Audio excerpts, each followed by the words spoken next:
Welcome once more to Dungeon Design. Today I'll tell you all about settlements and the role they play in the Dungeon Master's toolkit. The first job of a settlement is to serve as a hub for players to gear up and choose which quests they want to go on. They provide plenty of opportunities for a DM to put in a new quest for the players to go on. Maybe a madman shows up in the tavern and claims to have the map to a sacred artifact, and that could send the players on a whole new quest just from them stopping in a town for a while. Settlements are also great for showing what kind of world the players will be inhabiting. Maybe the settlement is ruled by a horrible monster who exploits the weak underclass. That would be a more dark sword and sorcery kind of deal.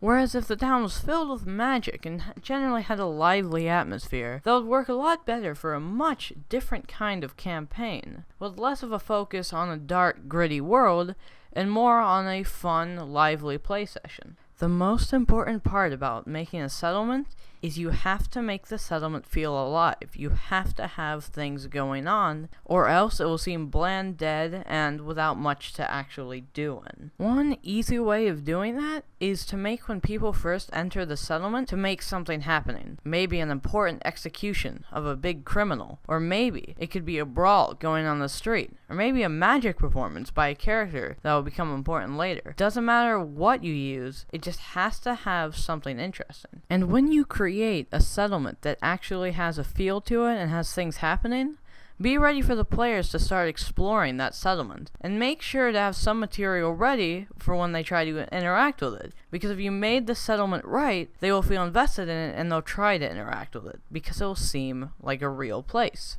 One really great usage of settlements is to provide a lot of background for the quests and missions the players will be going on. Now, the simple act of going to a place and hunting down a powerful monster seems like a generally basic kind of idea for a D&D quest. Using a settlement to provide investment in NPCs that may have a direct connection to what you're doing makes the quest feel unique. Feels like something that belongs just to your party because you are friends with this NPC or have a connection with this place. And when the quest is over and the boss has been slain and treasure has been acquired, you need a place for the adventurers to take a break, a nice spot for the play session to end, and make sense where the adventures are at the time. So why not use a settlement? And if you see your players trying to be fatigued with doing missions back to back, why not give them a nice place to do other things in the campaign? Maybe meet new NPCs, flesh out their characters, and make sure to always consider the party you're playing with and the adventure they're going through when designing a town. After all, if the town ends up being a huge tonal shift from the adventure, then something will seem wrong to the players.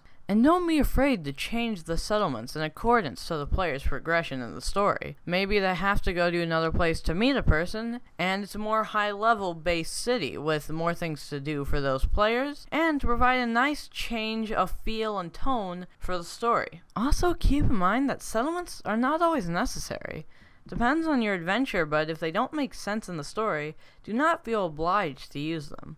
Always make sure to make your adventure for yourself, and do not try to change it in accordance to what the D&D manual might say or what people online might say. Really hope this helps you on your next D&D adventure. Make sure to subscribe and like and comment, and I'll see you guys on the next video of Dungeon Design.